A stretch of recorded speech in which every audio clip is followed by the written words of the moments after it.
Você sabia que até 2030 a geração 50+ representará 70 milhões de brasileiros? E que hoje ela já movimenta cerca de 1,6 trilhão de reais por ano? É a chamada economia prateada. Por isso, com mais de 79 anos de atuação, o Banco Mercantil sai na frente em oferecer os melhores produtos e serviços para os correntistas e investidores da melhor idade. São mais de 290 pontos físicos em 8 estados brasileiros e quase 1 milhão de atendimentos personalizados via WhatsApp por mês. Banco Mercantil, pioneirismo, solidez e qualidade no atendimento diferenciado para o público 50+.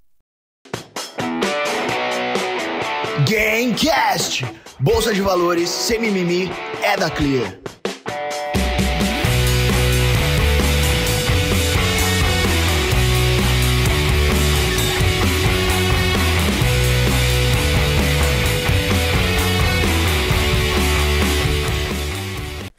Olá, sejam todos muito bem-vindos a mais um episódio do Game Delas. Eu estou aqui com a minha parceira Martinha. Que saudades que eu tava de você, minha garota. Eu tava, Bia, de verdade. Eu tava acostumada a gravar com o Roberto Indec e com o André Moraes. Falei, tô sentindo falta da minha parceirona aqui. Não, não é melhor, né, querida? Você vai querer comparar com o Roberto Indec, querida. Tá de sacanagem, né? Você tá inteira pro episódio de hoje, pós-feira? Ah, 85%? Pode ser. Pode ser. Eu tô me achando a Iraci agora, da Top Term, nesse momento, com pouca voz, entendeu? Então, pra gente o pessoal poder deve estar, conversar. nossa, a voz delas tá estranha. Parece que elas acabaram de acordar. E é tipo isso. É tipo isso, mas estamos vivas e estamos vivíssimas com quem na nossa mesa? Ramiro, como você tá, Ramiro? E aí, tudo bem, pessoal? Muito obrigado pelo convite, Bea, Marta. É um prazer estar aqui. E eu tô muito bem, tô bem feliz de estar aqui batendo esse papo. Tava bom o papo em off, agora em on vai estar melhor ainda. A pessoa mais inteira dessa mesa. Com e olha, certeza. a gente queria dizer, o Ramiro, ele chegou... Acho que nas redes, principalmente, quando era tudo mato, né, Ramiro? Faz quando quanto era tempo que você produz conteúdo pra YouTube e tal? Pra YouTube é janeiro de 2017. Blog em 2015. Eu Nossa. lembro que eu consumi o seu conteúdo mais blog. E aí, quando eu comecei a pensar em fazer alguma coisa pro YouTube, já tinha você, tinha um primo rico, mas era assim, quando era tudo bem mato mesmo, assim. Você começou faz muito tempo, né? Eu comecei faz tempo. E no mercado? No mercado, eu comecei faz 10 anos. Na verdade, é o seguinte... Eu sempre fui muito curioso, metido, né? Desde criança, assim, sempre fui muito forte atrás de algumas curiosidades, o que eu não gostava meio que deixava de lado. E aí eu comecei a investir na bolsa ainda criança, com 13 anos. O Warren Nossa, Buffett era brasileiro. brasileiro. Pois A é. gente já viu essa história em algum documentário na HBO, quem sabe? Então. Eu brinco, o Warren Buffett começou com 12. Ah, né? Só que ele é. começou bem, ele começou certinho. Eu fiz um monte de bobagem, assim, por Defina um muito monte tempo. de bobagem. Quando era criança, eu até passo a mão na minha cabeça e penso, beleza, criança tem que fazer bobagem mesmo, né? Tá. Não tinha noção do que tava fazendo, né? A primeira Sim. ação que comprei, eu entrei num fórum, vai subir, vai foguetar, ações agora são da Abiara. Nem sabia o que fazia a Abiara, fui descobrir anos depois. O que faz? Que ação é A essa? Abiara era uma falar incorporadora de nisso. imóveis. Ah. Não, mas acho que era corretora e não sei se expandiu pra incorporação. Mas eu isso não não sabia, tá eu mais sabia na que era bolsa. a Bia 4. Tá. Não tá. Essa é 2006 foi o ano. Ah, entendi. E aí comprava, depois vendia. A primeira ação tive lucro de 10%, achei que fosse ficar rico. Porque eu tava aprendendo também no colégio, fazer cálculo de juros simples, PA e PG, né? Progressão aritmética e geométrica. Nossa senhora. E aí foi tipo 10, 11% em uma semana. Eu pensei, não, 10, 11% em uma semana aqui, puxa, eu vou ficar muito rico. E não Aquela foi. continha No clássica da Bia. caso. Né? A gente faz essa conta, mas tudo bem. Mas depois o tempo passou, eu perdi ali o interesse, né? Quando eu era criança. E quando eu fui pra faculdade, eu tive o dilema, acho que todo adolescente, jovem adulto tem, que assim, o que eu vou fazer da vida, né?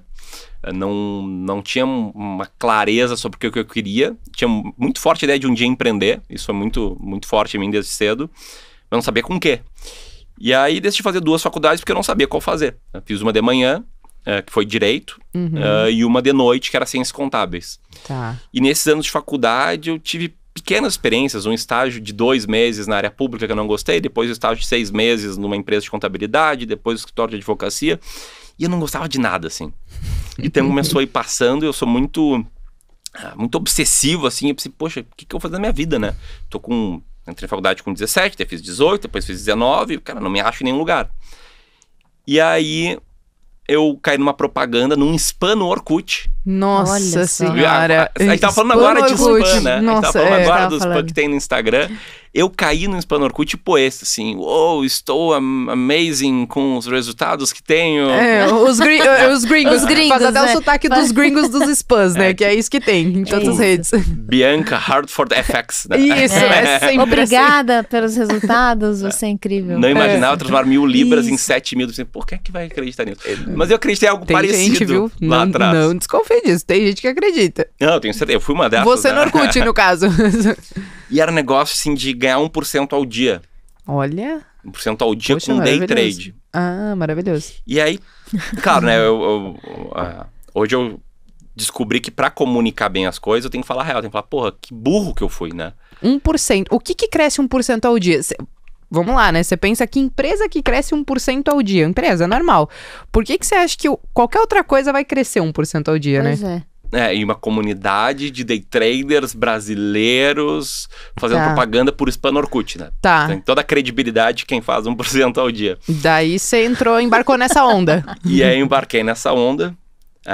Era o que hoje chamam de salas de sinais, né? Era um grupo no MSN Messenger, Tá.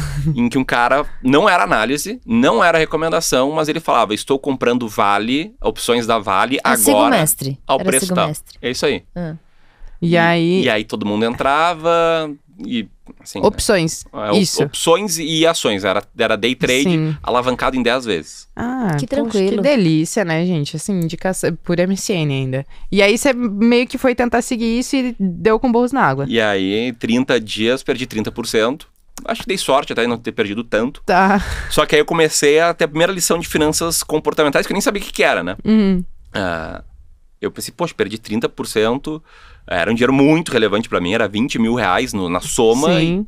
E eu ganhava num estágio que eu tinha feito antes, 600, 700 reais por mês. Então era, tipo, Isso, muita grana. Pra eu 3 juntar anos. toda essa grana de novo, dá uma trabalheira, né? E meu pai tinha me ajudado, ele comprou a ideia, então ele me ajudou. Ele não quis comer seu couro depois disso? Não, ele foi muito bacana. Isso, a reação dele foi bem legal. Ele me fez entender que era como se fosse uma experiência, 1 ano, 2 anos de uma faculdade cara que... Mas assim, a parte boa de errar cedo é que você dá tempo de aprender e dar uma contornada, né? O problema é quando você...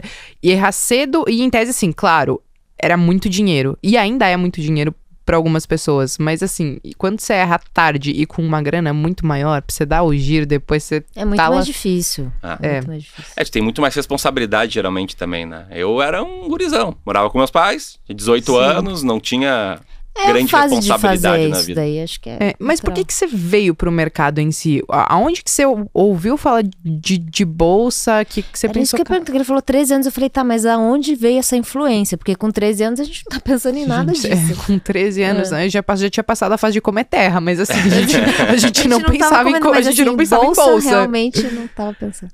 Isso, assim, pra trazer o contexto, né? Acho que sou da primeira geração que cresceu junto com a internet, né? Quer dizer, quando eu tinha 5, 6 anos já existia internet Quantos e anos tal. você tem, Ramiro? Tenho 29. Gente, eu sou uma Ai, idosa. ele é muito Não, a novo. Marta é mais idosa. Ele é mais novo do que Ele tu tem nós, cara Marta. de 40, né? Se eu pergunto lá Não. nos Não, stories, não, quantos não anos acha tem, que eu não. tenho? A pessoa manda 35, 36. Eu falei, não, tenho 29. Novinho, mas vamos lá. Você é Mas bem começou mais novinho. novo ainda. É novo, mas começou muito novo. eu É falei, isso. Tá, do jeito que a internet tá bom, ok, entendi. E daí eu era mega metido, né? Eu era metido porque eu era curioso, então eu ficava lá fazendo bobagem na internet. Eu comprava e vendia pirataria no Mercado Livre. A gente tava falando que agora o processo Mercado Livre por pirataria, mas quando eu tinha 13 anos, eu vendia e-book. Mas a gente também já fez. Quem nunca fez dinheiro vendendo CD, né? A seleção com as 10 melhores das do melhores momento. músicas. Aí você cobrava R$5 o CD. Mas se você quer Eu capa nunca no fiz seu isso. CD. Eu fazia. Nossa, eu vendia CD no colégio. Quando começou a vir aqueles CDs que você podia copiar no computador. CDR. Aí você baixava a música, colocava as músicas no Winamp, baixava no Kazaa, acho que era. Baixava um monte de vírus junto, né? Pra uma música, uns 3 vírus no computador diferente, umas 5 barras Bings que você nunca mais ia tirar do seu Internet Explorer. Eu gravava CD e era que era uma pirataria, né, bem? Porque você pega as músicas do Kazaa, joga lá e vende por 5 pila o CD. Com capa era 7. Esse era o business do colégio, entendeu? Empreendedora. É engraçado isso, porque era um business também, tipo... E acho que isso leva muitas pessoas pra bolsa, é onde eu vou chegar lá no fim, né? Essa, talvez uma visão um pouco mais empreendedora ou mais... mais inconformado, e, pô, quero ter mais dinheiro, quero ter mais tranquilidade, quero ter mais liberdade. Não era bem o que eu pensava, pra mim dinheiro era um sinônimo de poder comprar camisa de time de futebol, que era uma coisa que eu gostava, era muito caro. Sim. Mas daí eu, enfim, eu era metido, né? Comecei esse negócio lá, vendia e-book e tal, daí comecei a ganhar dinheiro, comecei a importar MP4 da China pra vender pros meus amigos e tal. Daí meus pais acabaram com o meu negócio, falaram, não, tá perdendo controle, isso aqui não é legal. Me explicaram sobre leis, eu tinha 13 anos, fechei o negócio. E aí, num dia, almoçando lá com a minha família, o meu avô tinha um sócio, tava o sócio com a família dele, tinha um gurizão de 18 anos, que fazia administração de empresas, e esse cara me falou, poxa, o que eu trabalho é que eu ganho a vida especulando. Então eu falei, o que é especular? Ele, não, eu fico na minha casa, né? Daí tem um negócio chamado Bolsa de Valores, lá tem um negócio chamado Ações de Empresas, e aí eu vejo gráficos, eu compro e vendo ações, e tipo, tu compra uma ação, ela sobe, e aí tu vende, tu ganha dinheiro e tal. E eu falei, poxa, que legal, então tu fica em casa fazendo dinheiro do teu quarto. Porra, eu quero isso também. Não, quem não quer? Quem não quer, gente? Vai. E aí ele falou, não, começa por esse livro aqui, era um livro chamado Bem-vindo à Bolsa de Valores. E acho que era o único livro que tinha traduzido para o português na época. E aí eu me lembro que eu saí daquele almoço, fui direto lá na livraria, uma livraria chamada Siciliano, comprei o livro e li, e pensei, pá, é isso que eu quero. Daí eu vi que tinha uma corretora lá, que tinha uma filial perto da minha casa, que era a corretora Planner. Fui lá, abri conta. Não existe mais Planner, né? Acho que não. Eu nunca mais ouvi falar. Nunca mais ouvi também. Mas eu me lembro. Mas eu lembro do nome. O que me marcou que era R$15,90 a ordem de corretagem. Isso em 2006. Atualiza pela inflação aí, vai. Né, uma ordem. Uma cacetada. E já era revolucionário, porque era uma das poucas corretoras que não era tabela Bovespa. É, que era que era aquela tabela de 0,5%, mais 0,5%. 25 e 21. Isso aí. Muito caro. Tá. E aí abri a conta, peguei ali um dinheirinho que tinha, comprava uma ação, daí vendia, e daí ganhei 11% na primeira, depois perdi um pouco. E aí meio que, assim, a vida passou, eu meio que me desinteressei. E aí, anos depois, na época da faculdade, escolher a faculdade, eu voltei a ler sobre Bolsa de Valores e tal, fiz mais bobagens também, né? Cada 2, 3 anos eu fazia uma bobagem grande. Entrei nas ações da Parmalat, Milk 11. Caraca! Tava subindo muito e Ah, tal. eu lembro desse. Nossa. Era uma bolha... Putz, Não, você tá falando num monte de papel que nem tá mais na bolsa. que não É, existe não tá mais. mais. Que não tá mais na bolsa, é. E quem é raiz vai comentar aqui. Porque geralmente aparece aqui e fala, porra, Miro, eu comprei Milk 11 lá, fui Milk teu 11. sócio. Eu falei, caramba, É, raiz, né? Eu falei, acho que a última ação que a galera, a mais recente que saiu foi Suzano, assim, a Fibra, desculpa, que tinha na bolsa e a galera saiu. Mas eu falei, Souza Cruz, que acho que saiu em 2015, muita gente já não lembrava. Eu falei, eu não fumo. Souza Cruz, eu lembro. Mas Souza Cruz era uma das melhores de dividendos. E aí eu falei, cara, era a ação do... Ela e Cielo bombavam nos dividendos na época e a gente investia, mas enfim. E era um dos melhores retornos acumulados da história, assim, na bolsa, né? Souza Cruz. Surreal. Mas aí, e Milk 11 tem detalhe que foi o maior prejuízo. A ação com o maior drawdown que teve na bolsa foi 99,97, ou tipo, Nossa, uma quase coisa zerou. muito absurda, assim. Caraca. A galera acha, né, que não, se uma ação caiu 90%, ela só tem mais 10 pra cair, né? A galera esquece que ela pode cair 99%, ela pode cair infinitamente 99,9%. Ela pode ficar caindo eternamente esse preço, É gente. isso. Eu li esse tempo alguém que comentou que eu nunca tinha parado pra fazer esse raciocínio, né? A diferença entre uma ação que cai 80% e uma que cai 90% é que a que cai 80% cai mais 50% depois, pra virar 90%. Mas enfim, né, eu sempre mantive aquele interesse nas entrelinhas, ali o site sobre notícias. Era um hobby, assim, o interesse é acompanhar as notícias, tentar concatenar ali o que o William Bonner falava com o Bovespa. E aí meu avô formado em economia, ele conversava comigo, né, e aí, o que tá acontecendo e tal.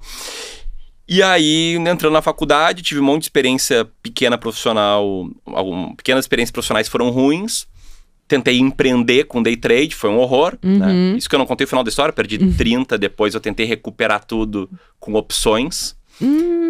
Bem facinho o caminho. Eu tava enviesado, eu pensei, não, preciso recuperar isso rápido. Tipo, Tá. eu tava caindo na real, eu tava vendo, isso aqui que eu fiz realmente não era assim. Sim. Risco e retorno, comecei a entender o mínimo, assim, de noção. Eu pensei, não, eu vou recuperar isso aqui. E aí comprei opções da Petrobras, fora do dinheiro, 14 centavos a cotação. Foi pros pó. Foi pro pó. E aí eu perdi tudo. Consegui. Nossa. Aí eu consegui o que eu tentei. Recuperou legal o negócio. Você virou uma bola de neve. Mano, que sobe, né? Sobe, vai se desmanchando. O negócio já era, derreteu tudo. E aí você pivotou pro que você faz hoje, que é totalmente diferente, né? Aí, como é que eu fui parar onde... Como é que eu fui fazer o que eu faço hoje, que é totalmente diferente, né? Essa história do day trade me deprimiu, assim, né? Porque aí, pô, não sei se foi depressão, porque eu não tinha acompanhamento psicológico, mas fiquei deprimido, assim, triste, me sentindo idiota. Acho que nem qualquer pessoa, né, que faz uma bobagem enorme se sente. E eu fiquei, tipo, 1 ano, assim, nem queria abrir Infomoney, sites, não queria saber de finanças. Tentei fazer estágios em áreas, não gostava muito, e aí... Teve um curso que eu fiz do Sebrae, Empretec é o nome do curso, é um seminário de empreendedorismo, que fala sobre comportamentos que um empreendedor de sucesso tem que ter. E analisando um monte de dinâmica lá, comportamentos que tu tem que ter, quais tu tem que desenvolver e tal, me caiu a ficha assim de, cara, eu só vou ser bem sucedido profissionalmente se eu fizer algo que eu tenho um genuíno interesse, uma genuína vontade de ir além.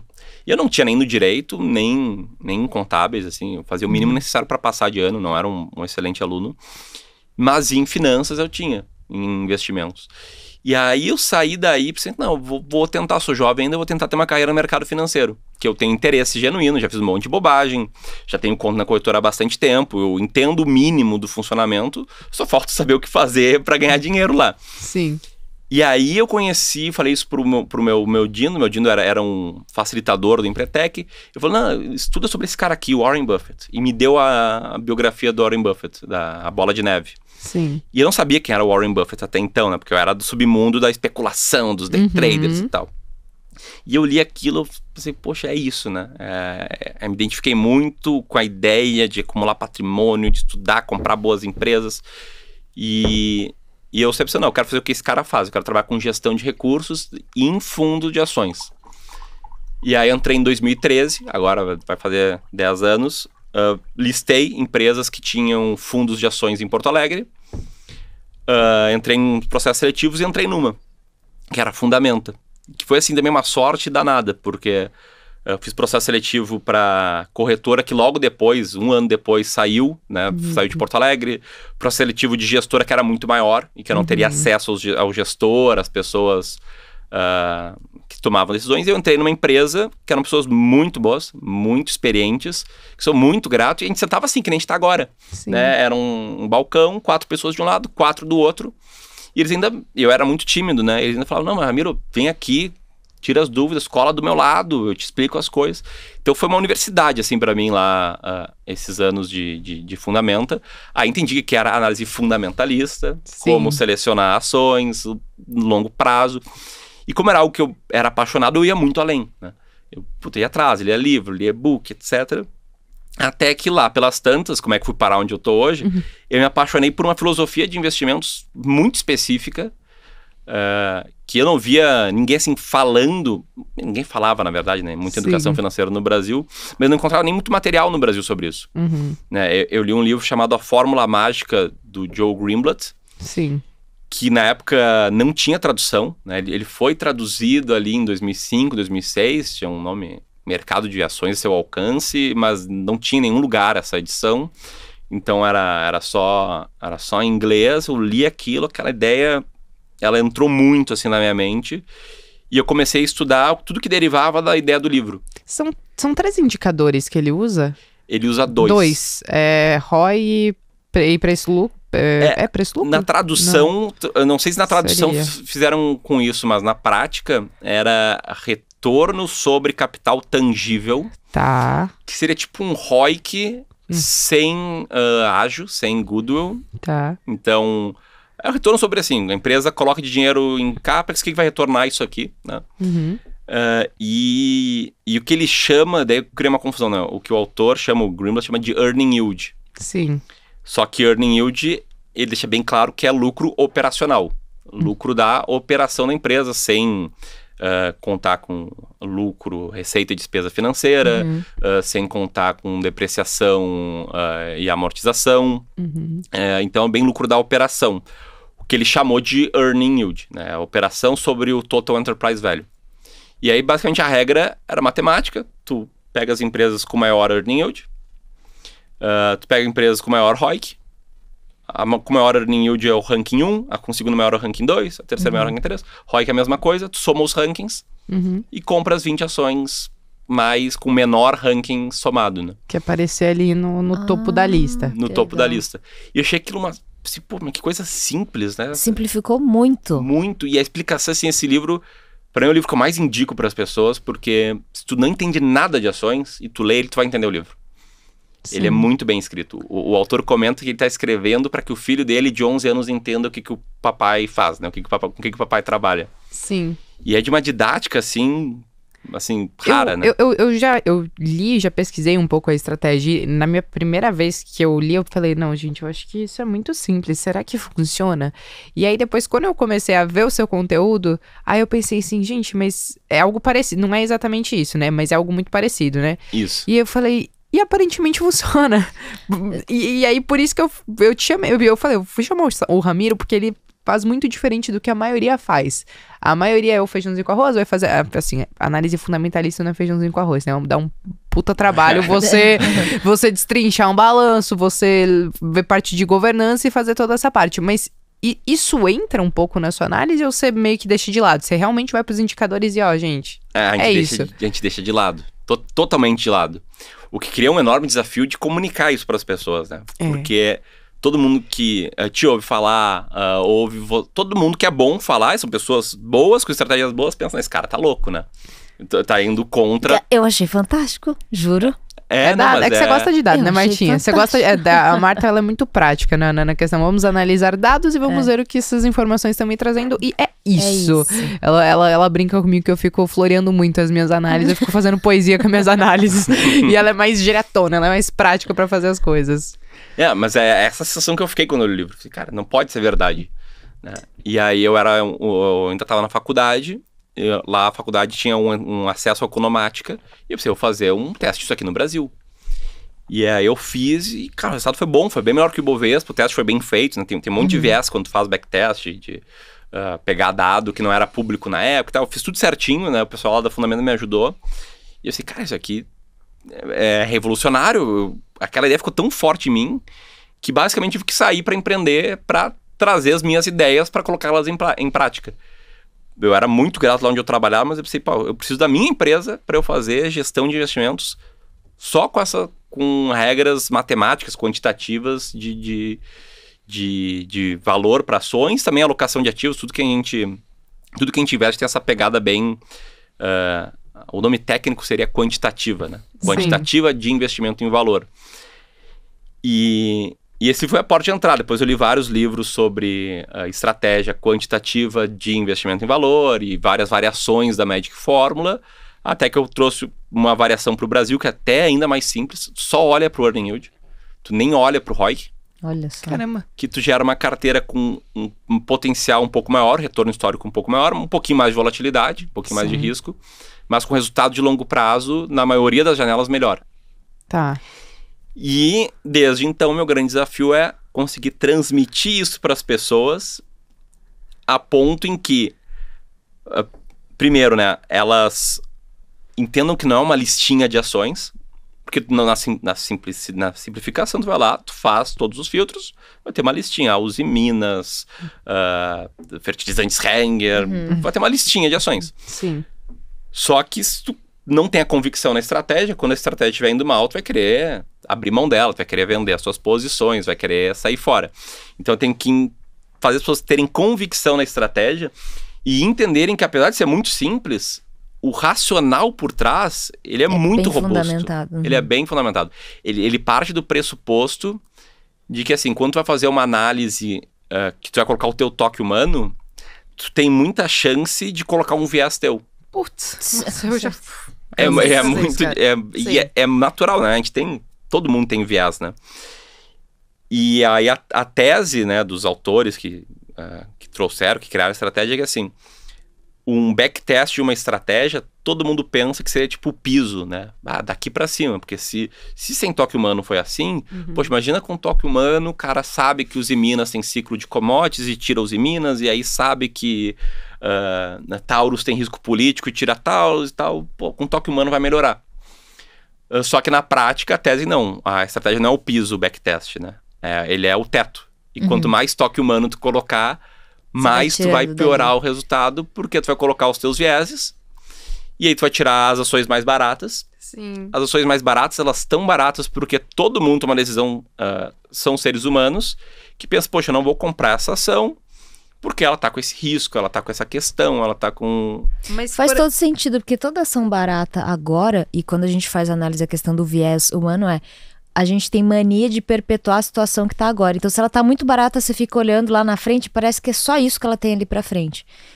E aí faz sentido você tirar aqueles que têm o maior potencial, porque hoje a gente vive um momento que o papel tá sofrendo e dá a impressão de que esse sofrimento vai continuar por muito tempo. Mas a minha dúvida sobre isso é no sentido de, sei lá, não sei se eu uso Economatic ainda pra fazer os seus filtros.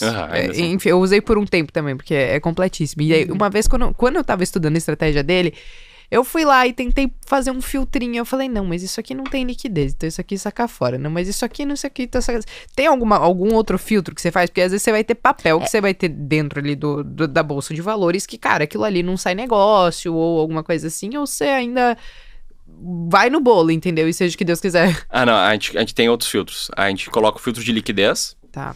porque senão realmente tem muito papel barato sem liquidez, mas aí o risco... Não vai nem conseguir montar a posição, né? Sim. Sem contar o risco de depois sair resultado novo, ele fica caro. Sem liquidez não vai conseguir se desfazer na posição. A gente tira também seguradoras, porque como essa estratégia olha o lucro operacional sobre o Enterprise Value, né, é o valor de mercado da empresa, mais a dívida, menos o caixa. E seguradora tem uma montanha de caixa... Vai distorcer total. Que distorce total. Estão sempre baratinhas, né? Sim, vai rodar, no Sul América e Porto Seguro estão sempre... Ela tem umas bem baratas, tipo IRB. Baratíssimo. Vai estar lá em cima. Mentira, até acho que nos múltiplos de hoje ainda tá meio caro, não sei. E aí... Tira isso, a gente colocou, a gente tropicalizou, tirou ações de recuperação judicial também. Tá, sim. E aí... Vai lá e compra 20 baratas. E aí você pega e faz isso mensalmente ou você faz, tipo, essa é uma pergunta legal, porque... Porque aí chega que, ai gente, é longo prazo, vocês vão pegar essas ações e vocês vão casar por uns 5, 10, 15 anos e chegar ao bar. Gente, como é que vocês vão vender uma ação? Vocês não têm carteira de dividendos? A gente vai entrar nessa pauta que eu vi que esses dias você fez um post ali da polêmica dos dividendos, mas você gira a sua carteira, né? Sim, a gente, assim, menos do que as pessoas pensam, mas mais do que o normal. Mais do que o Barsi, por exemplo, nem se compara o quanto a gente gira perto dele. Aí entra nos... Qual o problema do backtest, né? Backtest não leva em consideração custos. Tá? Não tem custo de imposto de renda, não tem custo de corretagem, não tem custo de nada. No backtest, a gente testou de tudo quanto é jeito e o rebalanceamento mensal seria um pouquinho melhor. 1% ao ano melhor que o trimestral, que seria 2, 3% ao ano melhor que o anual. A gente ensina a fazer trimestral. E a gente também ensina a ter uma regra de tolerância para não girar tanto a carteira. Então, qual a lógica? Se tu tá convicta na estratégia, viu, essa estratégia é para mim, vou montar a primeira carteira, compra as 20 ações mais baratas. Daqui a 3 meses, se uma ação saiu das 20, mas ela ainda está no universo de 15% mais barato, ou seja, até a posição 30, né, do nosso ranking comparativo, tu mantém em carteira. Se ela saiu desse universo, aí tu vende e compra uma nova mais barata. Entendi. A gente fez isso porque a gente fez backtest recentemente, inclusive, quebrando por quintil. Decil a 10%, quintil não é, quintil seria 20%. Quebrando por 5% em cada... Tipo, as 5% mais baratas contra as 6 a 10% mais baratas contra... Tá. E os 3 primeiros grupos, né, os 5, 10 e o 15%, eles tiveram um retorno muito maior no longo prazo do que os grupos depois deles. Entendi. Então, o que a gente entendeu? As 15% mais baratas vão dar bom, em via de regra. Entendi. E aí, a gente entende que 20 ações já é o suficiente para estar bem diversificado, tirar o risco não sistemático quase todo. Então, em tese, tipo assim, se eu falar assim, mas é ano eleitoral, Ramiro, você vai dizer assim... Tô nem aí. Tô nem aí. Tipo assim, mas a guerra, sei lá, Nancy Pelosi pisou em... tô nem aí. Não muda nada na minha vida. É isso aí. Não vai influenciar e você não vai colocar o fator humano na sua escolha ali. Zero fator humano. Fator humano é pra acalmar as pessoas que estão nervosas com Taiwan, com eleição. E aí acho que meu papel como comunicador. Sim. Né? Aí eu tenho 2 papéis. Acalmar as pessoas, fazer elas seguirem o plano. E mostrar que o plano ele não é tosco, porque ele pode parecer muito tosco, né? Tem 20 ações, compra as 20, não coloca o fator humano. É mostrar que tem muito por trás disso, que acaba num jeito bem simples, mas tem... Você compartilha com alguma comunidade essa sua carteira? A gente tem um curso de investimentos, Descomplicando o Mercado de Ações, em que hoje a gente publica o ranking mensal atualizado lá. Uhum. Antes a gente nem fazia isso, a gente ensinava os alunos a chegarem no ranking por conta própria. Obrigada. Mas a gente entendeu que, às vezes, o EBIT, que seria como a gente recomenda fazer por conta própria, né? Usar o EBIT como lucro operacional, ele não é o lucro operacional. Tipo, vou dar um exemplo bem simples, né? Teve uma companhia energética de Brasília que vendeu o braço de distribuição. Sim. E aí entrou como receita, não sei o que, e estava no EBIT. Então vai parecer uma empresa baratíssima, né? Parecia. Um não recorrente ali. É um não recorrente total, né? Ela não vai vender o braço de distribuição todos os anos, então a gente tira esse efeito. Entendi. E aí, enfim, a gente começou a fazer pequenos ajustezinhos, mudava 2, 3, 4 ações, mas para dar uma experiência melhor para as pessoas. Então vamos compartilhar o EBIT ajustado aqui para vocês e o screening com esses ajustes que a gente faz para garantir que vai estar todo mundo tranquilo. É mais para entender, faz quanto tempo que você faz essa carteira assim?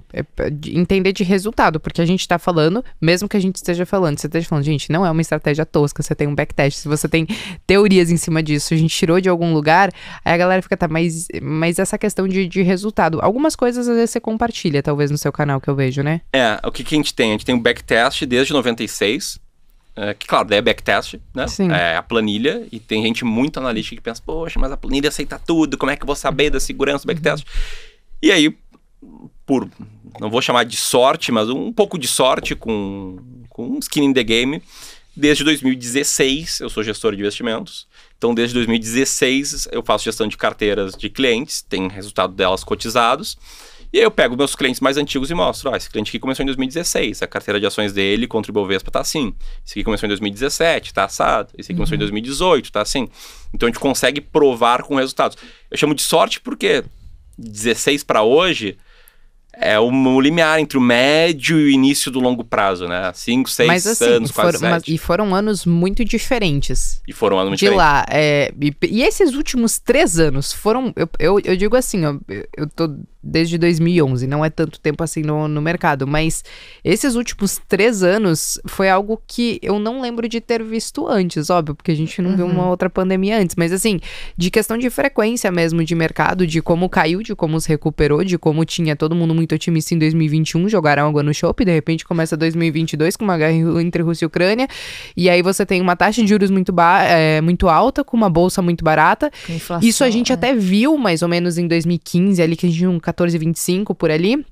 Mas muita gente tá vendo bolsa barata com taxa de juros alta, mas ainda assim muita gente não tem tanta certeza de bolsa assim, porque aí a gente coloca o viés e o fator humano, e a gente pensa, não, beleza, eu sei que a bolsa tá barata, mas você tem a China e Taiwan, que agora o negócio tá meio estremecido, você tem uma Rússia e Ucrânia, tem todo mundo cravando todo dia que vai vir uma recessão nos Estados Unidos, a Europa provavelmente muito antes, e aí a galera não... É um cenário esquisito, entendeu? Eu não lembro de ter vivido... atrás. Então, mas eu não lembro de ter vivido, por exemplo, a gente teve até esse cenário de juros altos e bolsa barata lá em 2015 e 2016, início de 2016 principalmente, mas não tinha todos esses fatores que a gente tem hoje. Então, são anos esquisitos, entendeu? Que se a gente traz o fator humano, torna ele mais esquisito. O Ramiro tá nem aí pra essas paradas, mas provavelmente tudo isso chega pra você. A galera acho que fica muito aflita com isso, não fica? Fica muito aflita. E até, a gente comentou agora há pouco, né, Marta? As pessoas, elas colocam o que aconteceu há pouco tempo no preço como se fosse ser para sempre. Isso. Né? O que cria distorções muito grandes no mercado, tanto, na minha visão, em termos macro, quanto em termos micro, né? Para citar, sei lá, um exemplo aqui, né? Pega a Cielo ali em 2015, 2016... era a ação mais queridinha. As pessoas não acreditam hoje, né? Eu tinha amor por Cielo, gente. Cielo. Eu tinha amor por... eu já tive amor por Cielo, por Kroton, por Estácio. Eu tinha uma carteira, tinha Souza Cruz, Kroton e Estácio na carteira, era maravilhosa. Agora você olha, ainda Souza Cruz saiu, o resto virou tipo nada. É isso. Não quero lembrar. E tinha motivos, né? Porque crescia um monte, tinha uma baita capilaridade lá das maquininhas, tava jogando sozinha no jogo. E taxa de crescimento alta, ROIC alto, resultados muito bons. Era muito fácil de tu pensar, nossa, a gente tem aqui a melhor empresa possível, né? Alto crescimento, pega o que não distribui dividendos, reinveste, cresce bem. Bom, um case ótimo. E aí, quando começa a extrapolar, ela começa a ficar cada vez mais cara, né? E ano após ano ela ficava um pouquinho mais cara. Ela crescia resultado, mas crescia mais cotação. Crescia resultado, crescia mais cotação. E quando a cotação segue o lucro, mas com exageros tanto para cima quanto para baixo. Quando fica muito exagerado e uma empresa surpreende negativamente, o que acontece? Primeiro as pessoas extrapolaram, né? O resultado recente é um viés, chamado de viés da disponibilidade, né? Ou recência, né? São dois viés, na verdade. Tu pega o que está muito recente ou o que está facilmente disponível e tu joga no preço. E aí se a empresa ela surpreende negativamente, por ela estar com múltiplos altos, o que vai acontecer? Ela surpreendeu negativamente. O lucro caiu ou cresceu menos. Então, para ela manter, digamos que ela esteja 20 vezes EV/EBIT, tá? O lucro caiu um pouco. Para manter o mesmo patamar de múltiplo, então a ação tem que cair um pouco também. Só que se o mercado pensa, não, mas, pô, chegou a competição, não é mais tão boa assim, o ROIC vai cair, não sei o quê, ela não vale 20 vezes EV/EBIT, ela vale 15. Opa, então ela não cai só o pouquinho que o lucro caiu, ela cai mais porque ela está comprimindo o múltiplo. E se ela segue surpreendendo negativamente, negativo após negativo após negativo, tem uma hora que ela vai chegar no múltiplo barato, com os resultados caindo. Então, se ela tinha um resultado, sei lá, de 100 ao múltiplo de 20 vezes 100, a cotação dela é 2.000. Sim. Né? Se ela tem resultado agora de 10, porque aumentou a competição, margem, e tal, ao múltiplo de 3 vezes 10, ela saiu de 2.000 para 30. Ela caiu 90%. Então, esse é um dos fatores por trás da estratégia, que não coloca a tua projeção futura. E o que vai aparecer geralmente são empresas que têm múltiplos muito baixos e um futuro assustador para frente, né? Tipo, notícia ruim, ciclo de commodity em alta, as pessoas acham que não vai se repetir o resultado pro longo prazo. Enfim, você pega qualquer ação ali que tá bem ranqueada, vai ter um monte de motivos para não comprar. O único motivo para comprar é que, cara, tá tão barato, se as coisas não forem tão ruins assim, se surpreender um pouquinho positivamente e o mercado sabe, não, ela não vale 3 vezes o EBIT, ela vale 4. Poxa, vai ter um bom espaço de alta para cima, né? E dentro da sua estratégia, você traz muito ações porque você vai fazer o filtro com esses indicadores. Mas em carteira de investimento, você acaba trazendo, tipo, fundo imobiliário, que eu vi que esses dias você também tava... eu olho os posts do Ramiro, porque ele é muito educadinho. Ele pega... ele diz assim, o que poderia ser totalmente polêmico com uma pessoa sem tato, ele transforma num negócio super amigável. E eu tava vendo a parada dos fundos imobiliários e depois dos dividendos. Isso acaba não entrando na sua carteira, né? Ou entra em algum momento. Aí acho que na minha carreira, assim, me apaixonei por ações. Queria isso, mas... Tá 2 passos para trás para te responder, né? Mas uma coisa que me intrigava era aquela, o que eu faço com o meu dinheiro, né? Não vou comprar só ações, porque não me parece fazer tanto sentido ter só ações. Descobri outro assunto, que é a alocação de ativos, que eu também me apaixonei. Para mim é um assunto que... É uma pena ele não ser polêmico, não ser... Mas a alocação de ativos vem antes de você ir para a parte de ações ou de você destrinchar o que vai ter dentro de cada parcela daquela alocação, né? Vem antes. Acho que o primeiro passo e mais importante, isso é a coisa mais louca, eu falo muito sobre ações. Só que eu acho mais importante do que isso, tu tem uma alocação de ativos clara. Eu bato muito nessa tecla, mas eu não fico fazendo só conteúdo sobre alocação de ativos, porque senão ninguém me acompanha online. Porque as pessoas querem saber a ação barata hoje. Sempre. Então a gente parte do que elas querem saber para ir construindo. Cara, tu tem que ter uma alocação de ativos, ações norte-americanas, fundos imobiliários, renda fixa. E a estratégia de alocação de ativos, ela é ela tem muitas similaridades com a estratégia de seleção de ações no sentido de ser uma parada matemática também, né? É claro, daí tem toque humano, né? Sim. A tua experiência, os anos de mercado que tu teve, como tu reagiu às crises, como tu reagiu aos momentos de euforia, o prazo dos teus objetivos, tem muita coisa humana para definir. Tá, minha carteira ideal é 40% renda variável, 60% renda fixa. Mas uma vez que tu define isso, tu tem, assim, um guia, né? Ó, eu tenho que ter, sei lá, vou dar um exemplo assim, 15% de ações brasileiras, 15% ações norte-americanas, 15% em fundos imobiliários. E 55% renda fixa, sendo 1/3 pós-fixado, 1/3 pré-fixado, 1/3 atrelado à inflação. Montou a carteira, tu vai saber sempre quando comprar e quando vender. Porque a carteira vai desbalancear com o tempo. Sei lá, ações vão cair bastante, por exemplo, vão sair de 15% para 12%. Daí tu faz o aporte novo, vou comprar ações, que eu tô com 12%. Sim. Ações estão bombando, as notícias estão boas, né? Porque o Brasil agora é o país do futuro, saiu de 15% e foi para 20%, vende um pouco. Vende um pouquinho. Volta para 15%. Então essa parte matemática, que também tira os vieses, também me... Mas como você... Não tem como você tirar o viés na distribuição de peso nisso, né? É muito difícil. Né? Tipo assim, não você chegar consigo. numa fórmula exata de não, olha, a pessoa deveria ter x. É muito no que a gente vai definindo. Porque quando eu comecei a trazer mercado lá fora, bolsa lá fora pra minha carteira, falei, eu acho que eu vou começar com 10 e eu acho que tá legal, entendeu? Ter essa parte dolarizada investindo lá fora. Aí, de repente, o negócio virou 15. E pra mim tava tudo bem. De repente virou 20, agora virou 30. E se virar 50, talvez ainda esteja tudo bem dentro daquela fatia quando a gente fala de ETFs e de ações. Então, a minha alocação, ela foi mudando conforme a minha experiência também. A sua provavelmente também, né? A minha, como eu tive experiências muito marcantes que eu contei agora há pouco, eu sei bem como eu lido com o risco, eu sei bem que não quero lidar com a perda total, mas eu tenho uma alocação bem arrojada porque, embora, né, tem gente que Defina arrojada. 100% renda variável pro longo prazo. Tá. Eu queria dizer que eu não sou mais 100% renda variável. Porque o cashback do cartão me botou na renda fixa lá. Tem uns pila na renda fixa que eu fui olhar minha alocação lá no gerenciamento de carteira, que ele cruza a informação automática com a B3. Eu falei, ops, acho que não tem mais. Acho que não tem mais 100% renda variável. Agora eu tenho lá nem 1%, mas que começou o cashback do cartão me botar na renda fixa. Eu não posso mais dizer isso. Mas aí você pode ressaltar, né? Sempre fala 100% renda variável. Pessoal, mas e a renda fixa e tal? Não, a renda fixa tá... Para reforma do meu apartamento, tem uma grana em renda fixa. Sim. Né, que eu vou gastar aí nos próximos 4, 5 meses. Para viajar... Mas não entra na sua carteira de investimento. É outra coisa, você separa. É isso. Tipo, se eu inventar comprar um carro daqui a 3 anos... É como se fosse você vai ter uma reserva ali, que não sei se é reserva de emergência ou alguma coisa assim, mas isso não entra na sua carteira de investimento. O que você tá procurando pra ganhar a carteira de investimento, que você tem planos do outro canto. Então eu tenho renda fixa, sim. Sim. Só que é o dinheiro que eu sei que eu vou gastar em breve, assim, 12, 36 meses, tá ali. Guardadinho, Tesouro Selic, sem ruim.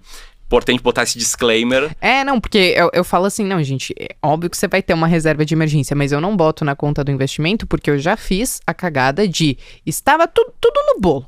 E daí eu pensei, não, gente, mas olha, tudo isso daqui andando e essa minha parte desse dinheiro aqui não tá andando. Vamos tomar um pouquinho de risco, pegar um negócio que talvez não é tão seguro, mas, assim, é meio seguro e não dá, entendeu? Não dá.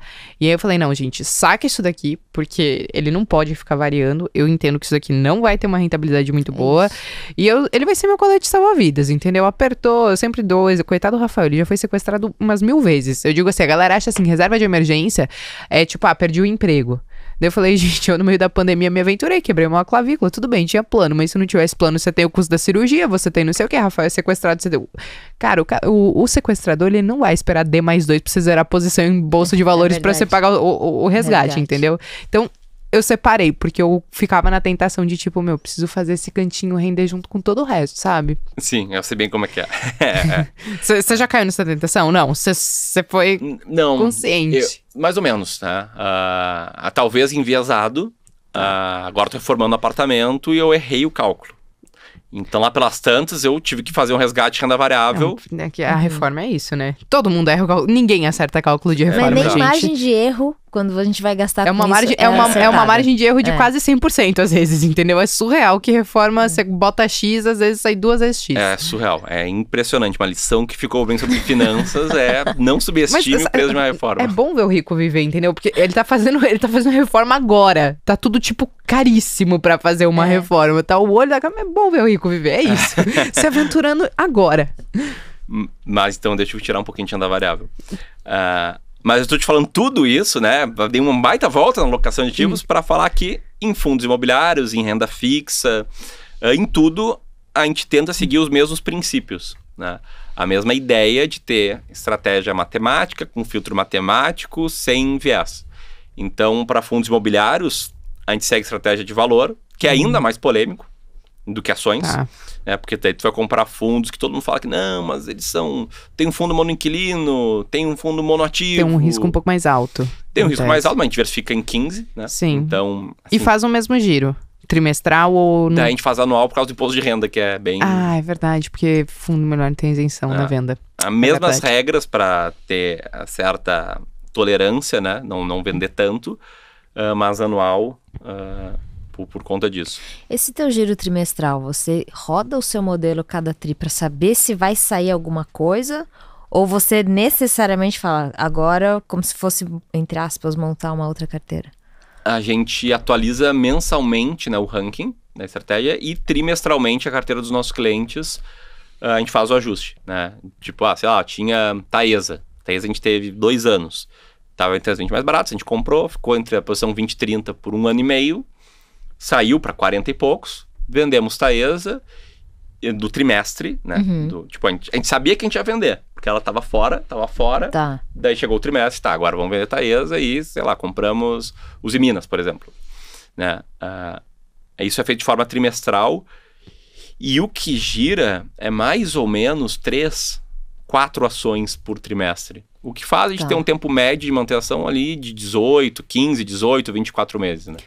A Sanepar, por exemplo, tá desde 2016 na carteira dos nossos clientes. É muito louco, porque essa estratégia, porque eu sempre, eu tenho trazido isso para as pessoas, porque tem muita gente que vem pro mercado sem tempo. E aí, a galera sem tempo quer fazer stock picking.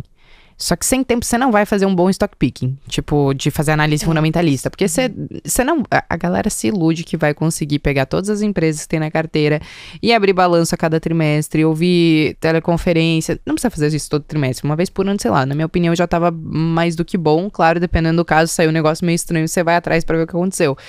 Mas são pouquíssimas pessoas que vão ter tempo, e o que eu tenho falado pras pessoas é, cara, se vocês não têm tempo, ao meu ver, e aí você vai me dizer se você concorda ou não, eu falei, cara, vai pra ETF, entendeu? Porque, assim, a chance, você vai estar diversificado, a chance de você fazer uma cagada ali muito grande e tal. Benchmark, Mas eu vou pagar taxa, mas o imposto... Eu falei, gente, às vezes você pagar a taxa e o imposto vai ser mais barato do que você fazer um stock picking muito errado. Com certeza. Só que a sua estratégia me parece servir muito também pra quem não tem muito tempo. Serve. E aí começou a fazer muito sentido, porque ele é um stock picking muito mais simples em si. A pessoa não vai precisar ficar destrinchando o balanço, ouvir teleconferência, o que os gestores estão falando da empresa em si. É algo relativamente simples que cabe na rotina de uma pessoa que, sei lá, a pessoa é dentista, a pessoa é médica, O que eu achei... mas ela consegue aplicar a sua estratégia de uma maneira relativamente simples, né? É, relativamente simples. Precisa de 1 hora por trimestre, talvez. Nossa senhora. Só, assim, é isso. Não sei se eu vou me converter nesse momento, gente. Eu falei, porque uma vez eu fazia tanta coisa na carteira e ultimamente, vocês me pedirem quantos pontos da bolsa, eu não sei.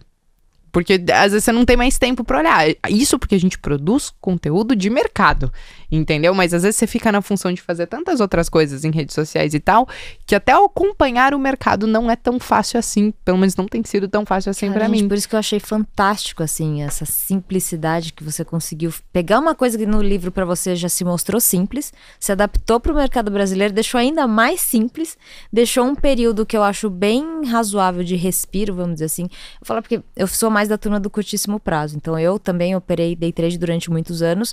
Eu tive uma história mais feliz do que da maioria, e eu fazia os meus ajustes até de estratégia, de tomada de risco, de gestão a cada trimestre também. Eu acho que a gente tem uma boa amostra ali No meu caso, da minha performance, no seu caso, da performance do papel ali. Então, você ganha tempo. E tempo, eu tava falando até ontem na Expert com algumas pessoas. Eu falei, gente, a gente tem que usar o mercado financeiro para melhorar a vida, a qualidade de vida e te oferecer mais tempo. Porque tempo não é dinheiro. Tempo é vida. Sim. Né? Então, imagina... pelo amor de Deus, não tô falando que é horrível ficar muito tempo estudando, até porque tem gente que sente prazer nisso, eu achei fantástico. Mas a Bea me definiu, eu sou muito direta, pra mim as coisas têm que ser muito pá. Porque se eu precisar estudar longamente, provavelmente em algum momento dali eu vou me perder, eu vou ficar absorta, vou ficar solta ali no assunto, eu vou falar, vou ter que começar de novo. E esse é o meu perfil. Sim. Pra mim, eu prefiro a coisa virada em número, matemática, é isso. É que tem Fica várias... bem mais simples. Eu tava falando isso ontem também. Tem várias maneiras de você vir pro Sim, mercado. Você precisa sim. entender o que vai caber na Isso sua é rotina, muito individual. entendeu? Isso é muito Eu tô individual. todo dia lá no canal batendo na tecla, longo prazo, análise fundamentalista, não sei o quê. Mas, cara, às vezes não vai ser pra você. E tá tudo bem, entendeu? Tá Você não tudo tem certo, tempo, você não isso. tem como fazer isso. Cara, às vezes vai ser a parte do Ramiro, às vezes vai ser a parte isso. da Marta, entendeu? Mas aí, às vezes, a galera vai muito nessa, né? Eu quero entrar no mercado, eu quero saber o que os gurus estão fazendo.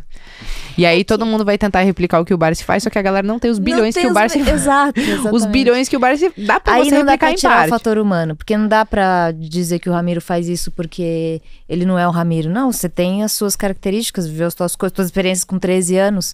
Então, pra ele é muito simples contar a história dele, entender a cabeça dele hoje com a tua trajetória, do que chegar uma pessoa que, por exemplo, eu fui conhecer mercado financeiro com 28 anos. Então, é muito diferente, assim, conversar comigo, com você, com a tua experiência, com a minha experiência. Eu apanhei muito mais no mercado de ações e me dei muito melhor em mercado de curto prazo, mas talvez tenha mais a ver com... Acho que claros e objetivos nós dois somos. Deu pra perceber que a gente tem isso bem assim no perfil. Mas o timing ali, não necessariamente por termos as mesmas características identificadas aqui, a gente vai gostar das mesmas coisas. Mas dá pra ser objetivo e claro também em análise de ações para longo prazo. Isso eu achei sensacional. Sim. Agora a gente tá falando muito de questão de comportamento e essa questão de viés. Eu queria saber, Ramiro, como que você enxerga o nosso mercado? Você acha que ele tem mudado ao longo dos últimos anos, por exemplo, com todo esse conteúdo que a gente produz, ou você acha que continua a mesma coisa de sempre? Eu chamo a galera de curupira, né? Os investidores curupira, a galera do Petrocado, né? Que quer comprar quando tudo tá subindo e vender quando tudo tá caindo. Você enxerga que a gente tá tendo alguma mudança nesse sentido com todo esse cenário de vir essa parte de influência, né? Teve pesquisa da B3 que trouxe, né? Que, cara, nós tivemos um papel muito importante em trazer essa galera pra cá, né? Sim. Só que eu não sei se a gente tá surtindo o efeito no resultado, né? Tem vamos lá. Tem boa pergunta. Acho que tem o lado meio cheio e meio vazio do copo, né? Acho que sim, é um papel essencial, né? Talvez, assim, sendo muito pragmático, o maior influencer ou a maior influencer foi o ciclo de queda da taxa Selic, né? Foi o que mais fez pela educação financeira. Mas eu acho que as coisas seriam muito piores sem as pessoas sérias, né? Trazendo conhecimento sério e acalmando e lidando assim, com os anseios do tomador de decisão. E por que eu vejo isso, tá? Pra mim foi um dilema começar a fazer vídeos sobre as ações que estou comprando, a taxa Selic mudou e agora o famoso, né, vídeo com cara de espanto. Porque eu falava com o meu sócio, falei, Bruno, eu não vou fazer vídeo assim, porque não muda nada e tal. E aí no início ele, não, beleza e tal. A gente começou a entender que não é que não muda nada. Eu sei que não muda nada. Mas O investidor que começou há 6 meses, há um ano, ou até aquele cara que, poxa, caiu, né, num grupo que fala, não, muda tudo sim. Cara, esse cara, ele precisa me ouvir. Ele precisa ver um vídeo meu com uma cara de espanto, falando que a Selic mudou e agora, e ouvir a explicação de que pro longo prazo não muda nada. Pelo menos a minha filosofia de investimentos. Sim. Eu tava brincando ontem, tava falando com o pessoal na Expert, né, juntou uma bolinha ali de quem faz conteúdo, um grupinho, e eu tava contando pra quem tava começando, né, sobre, fazer vídeos sobre os assuntos do momento, sobre a importância do contexto.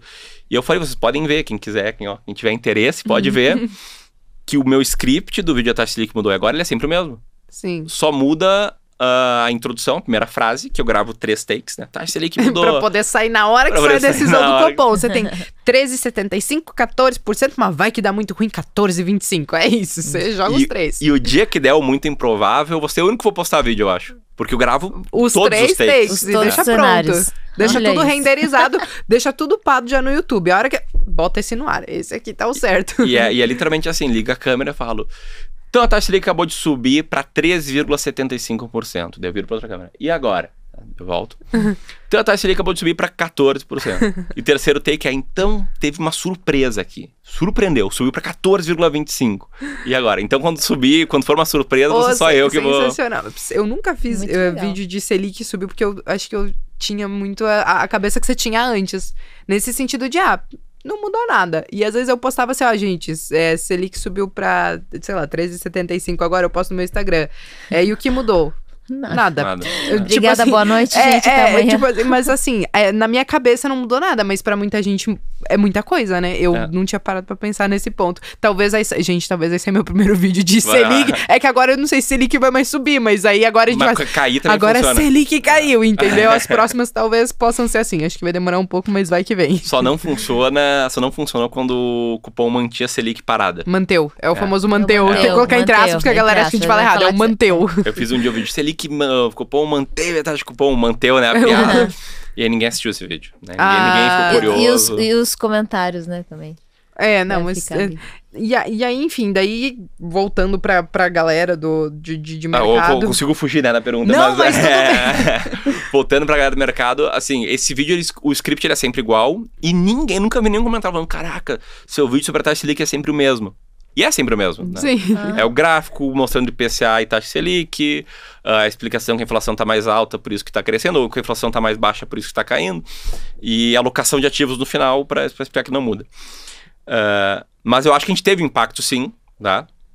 Porque a gente acalma essas pessoas que têm o perfil de, poxa, deixa eu mesmo criar minha opinião independente, em vez de ouvir algum profissional direto falando, e eu vejo isso, eu vi muito ali na pandemia, muito forte, porque a gente tem clientes há bastante tempo, né, desde 2016, a gente tem alunos desde 2017, e a gente fez lives com alunos, né, encontros com os clientes, assim, não teve churn em cliente de wealth, né, ninguém saiu, todo mundo entendeu o rebalanceamento, alguns, é claro, óbvio, ficaram nervosos, mas não abriram mão, venderam tudo e tal. E os alunos também seguiram estratégia de balanceamento, aumentou muito o interesse ali entre março e maio de 2020 para renda variável. Daí não sei se é porque as pessoas estavam em casa ou porque a bolsa estava caindo muito, né? Caiu muito rápido. Então acho que faz uma diferença sim, né? Mas claro, a gente está no início. Sim, né? eu acho que 2020 que você trouxe foi o primeiro ano que foi o primeiro momento de grande queda produzindo conteúdo que eu vivi. Então, assim, eu não estava nas redes, eu entrei em 2018, eu acho que foi, então, tipo, 2018 foi oba-oba, 19 oba-oba, chegou 2020, lascou tudo, depois foi oba-oba também por um tempo. E eu acho que foi a primeira vez que eu vi o mercado cair como caiu, e aí eu até peguei o histórico da B3 hoje, eu não sei, acho que eles ainda não colocam mais isso no site deles, mas você conseguia ver planilhado o crescimento do mercado, né, em número de investidores. E foi a primeira vez que teve uma queda ali no mercado e que explodiu o número de investidores, porque quando você via algumas crises, tipo 2011 a 2015, ali 16 que caiu a conta-gotas, você via a bolsa ou andando muito de lado, crescia muito pouco e às vezes perdia gente. E aí 2020 eu falei, gente, será que as pessoas finalmente estão entendendo o que é para ser feito? Mas ao mesmo tempo depois veio um meio chá de realidade, entrou muita gente desesperada. O Ramiro lá do início, achando que ia fazer o 1% ao mês, que ia salvar todos os problemas financeiros que uma pandemia trouxe. Mas, em partes, teve muita gente que chegou e ficou, porque a gente tem mais de 4 milhões de investidores hoje também, né? Faz muito sentido, dá para até rastrear comportamento de investidor, olhando o tanto que fica, o tanto que entra e o que o preço faz. Né? Eu ia perguntar para você se você consegue perceber isso. Apesar de eu ter pensado aqui enquanto eu pensava na pergunta, ele vai falar tanto faz porque ele não olha essa janela. se você percebe, já percebeu em algum momento, observando o histórico, tá? Não necessariamente na hora que você vai fazer ali o rebalanceamento. Se você percebe aumento de volatilidade ou um retorno, né, no ativo, no preço do ativo mais rápido ou mais lento ao longo dos anos.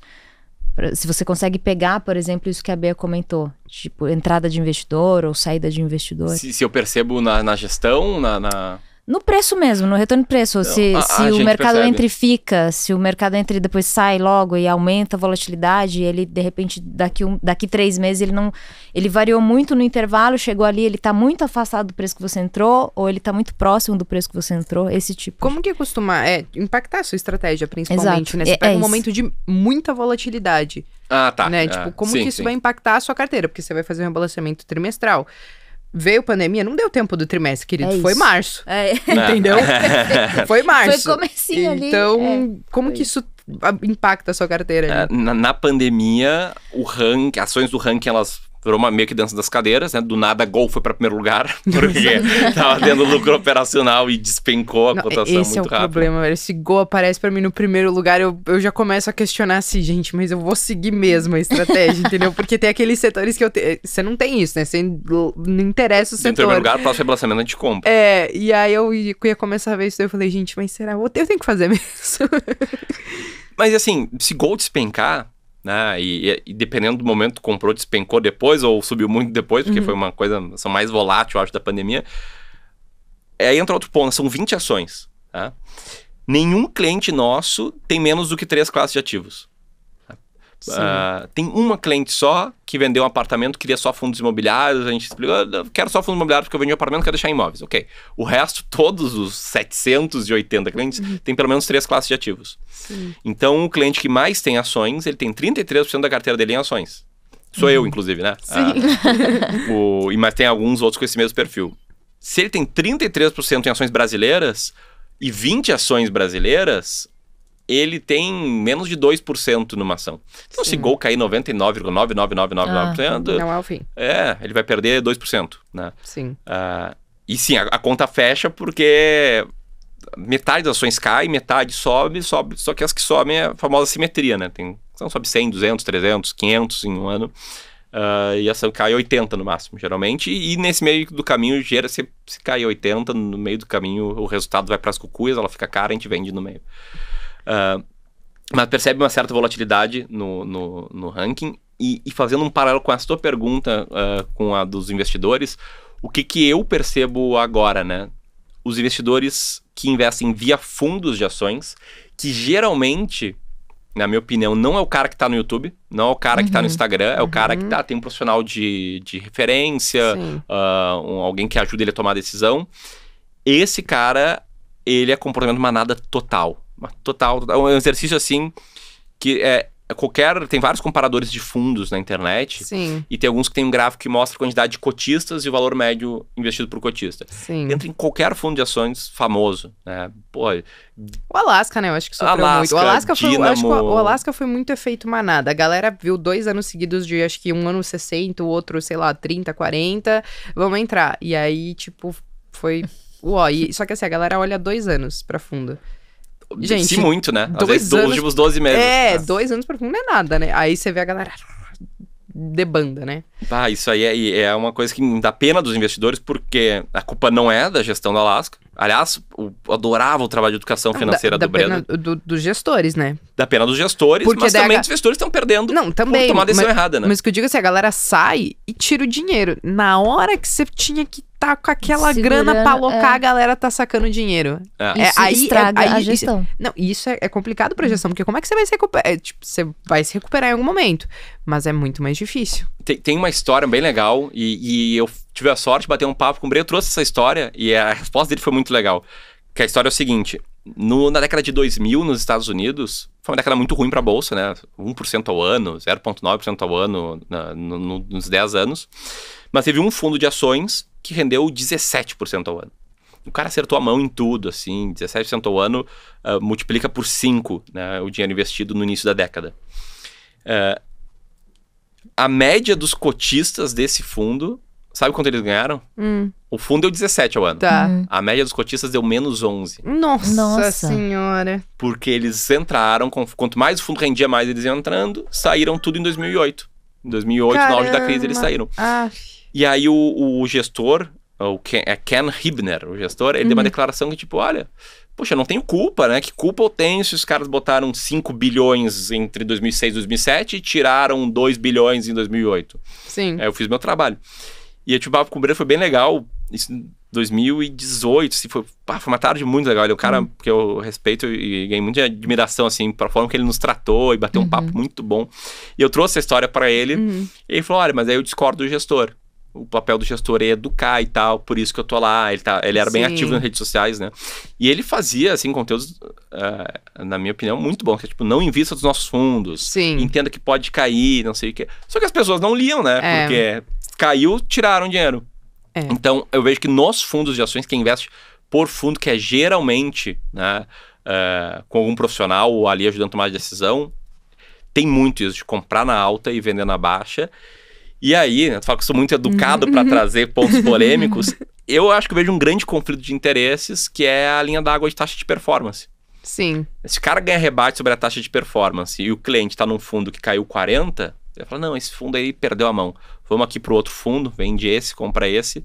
E aí tu zera a tua linha d'água de taxa de performance e pode ter um resultado melhor em termos de rebate. Mas acho que o investidor que ele vai no limite, ele sabe o que ele tá fazendo. Esse cara, acho que a gente ajuda muito, assim, a não tomar a decisão errada, né? Boa. Que é a principal. E vamos continuar ajudando. Só que assim, ó, Martinha, querida, voou o tempo, entendeu? Voou. Ramiro, eu queria realmente agradecer você ter aceito o nosso convite. Você tem muito conteúdo bom. Você tem uma estratégia diferente, inclusive. Por isso que é bacana compartilhar com a galera. Talvez role um parte 2 aqui, né? Como vocês quiserem. A gente já tem uma bateria de partes 2 aí com uma galera muito legal. E até, às vezes, em momentos diferentes do mercado e tal. De mundo também. Então, você está convidadíssimo para voltar, Ramiro. Eu realmente queria agradecer que você aceitou o convite, viu? Que legal. Muito obrigado. Eu agradeço bem a Marta, convite. Muito bom papo. Voa mesmo, né? Mas tem uma coisa que a gente sempre faz nos nossos episódios, porque a gente sempre encerra o nosso episódio com uma música que você escolher. A gente julga um pouco seu gosto musical. Eu chutaria que você é um pouco mais do rock, quem sabe, não sei. Não tô querendo meter pressão pra você escolher um rock, tá? Só porque eu gosto também, mas você pode escolher uma música... Tá enviesando você, é o fator humano aqui de se fosse o Indec, ia pedir pra você colocar um chiclete com banana aqui. Eu vou surpreender, então. Eu sou bem eclético em gosto musical. Eu gosto de música boa e entendo que tem vários ritmos que tem música boa, mas eu vou fechar então com Eminem, Without Me. Gosto. Boa, legal, né? Nossa, fecha numa vibe legal, né? Da hora. Bom, pessoal, Delas foi isso. Eu espero que vocês tenham gostado. Compartilhem esse episódio com mais pessoas. Eu vejo vocês, então, numa próxima. Até mais. Até. Tchau. Gamecast. Bolsa de valores sem mimimi é da Clear.